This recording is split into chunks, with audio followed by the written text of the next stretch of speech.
mga kalayas. Ano ang sabi?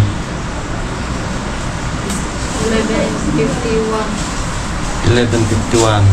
Ayan, update po ulit sa channel ni Nona. 11:51. Ayan, may ano na po yung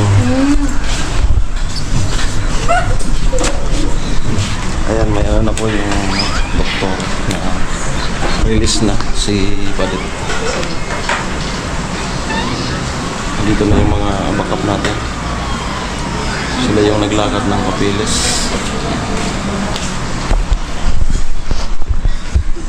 Maka-impake na rin.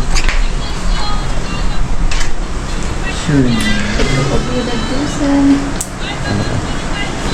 Uubusin na lang yan. Last. Pero may ano na po yung doktor. May approval na.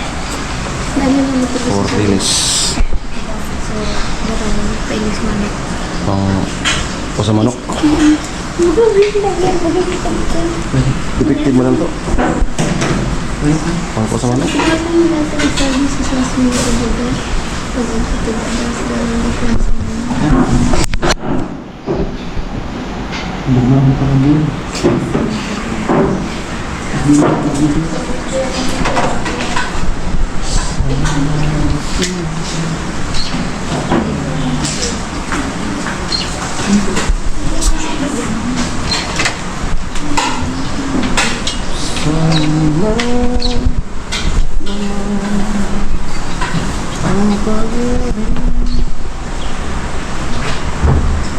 Dahil sa'yo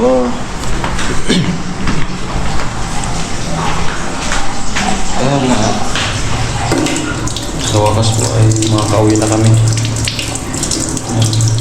So reality na tayo. Thanks God.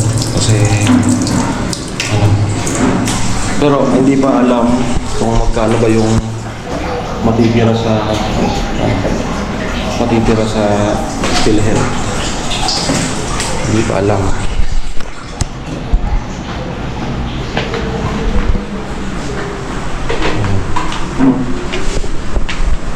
So bali may itinurok pa dyan. May itinurok pa na last na gamot. Tapos maubos lang yan.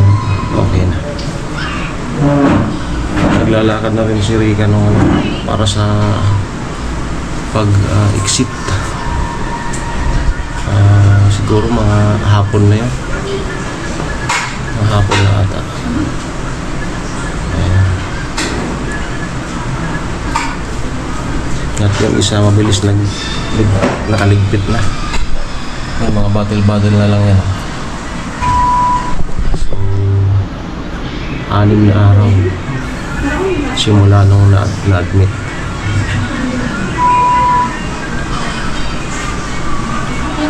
So abangan po bukas. Ano ang bukas? Miyerkules. Magpunta kami ni Lola doon sa simbahan. Magpapa-schedule na ako ng binyag niya. So abangan kung makapag-vlog tayo.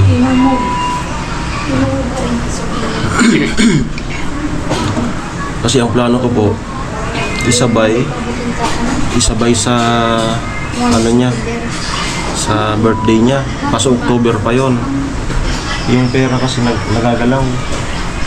Baka magalaw pa yung pera. Kaya na ano namin na paglabas ni Badut. Kasi si pare naghihintay na. Nung ano pa nga yun, kaso sakto yung pagsugod sa kanya. Kaya hindi kami nakapunta.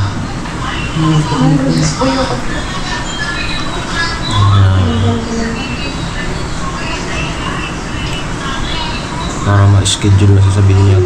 Para matapos na yan.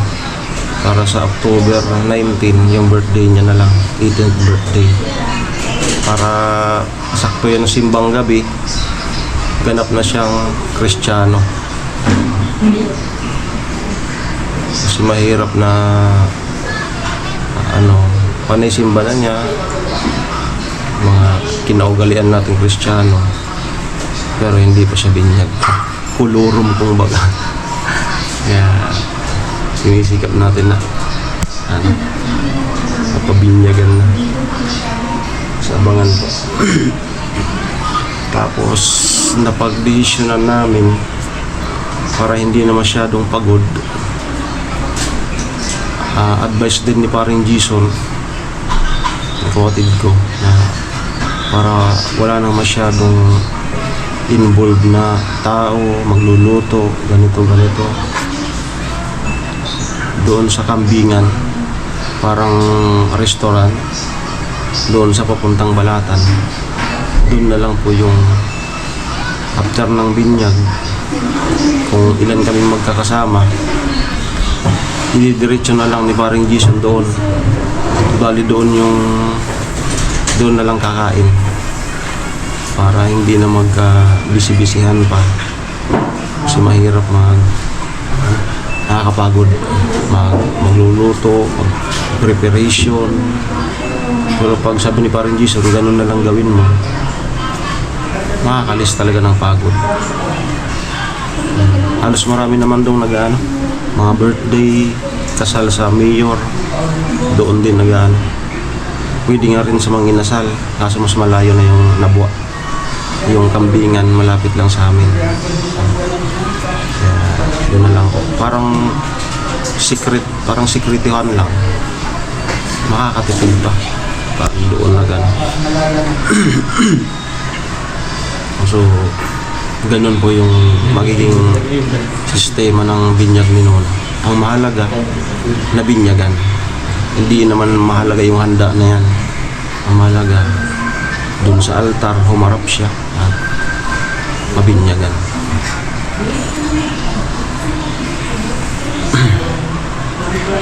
Alright.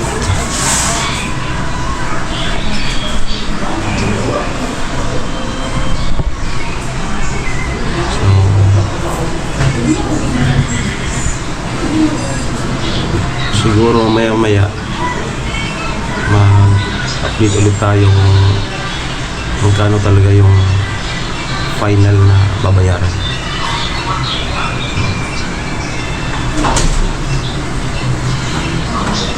So sana marami yung ng PhilHealth, para kaunti na lang, kasi may sariling pira naman si Badit.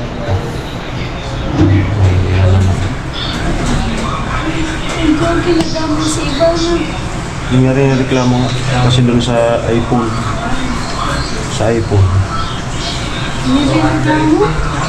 sa iPhone. Doon sa nag-namigay siya ng iPhone, pero dapat naka-follow doon sa sugal. Doon siya nadali. Pinag-uusapan ngayon sa Kongreso. Isang congressman yung Ito, tingnan mo. yung bata pa na congressman. Mamimigay ng 100 iPhone 17, pero hindi pa lang usang ibibigay.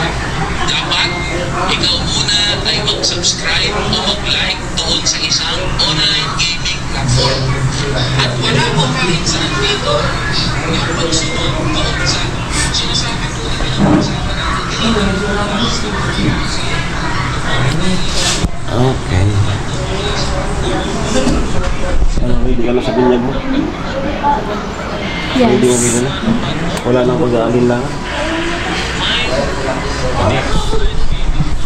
Ayan. Pag sabi mo, sabi ka pa, kaya pina-order ka na dadamit lang. Gusto ko pinadamit.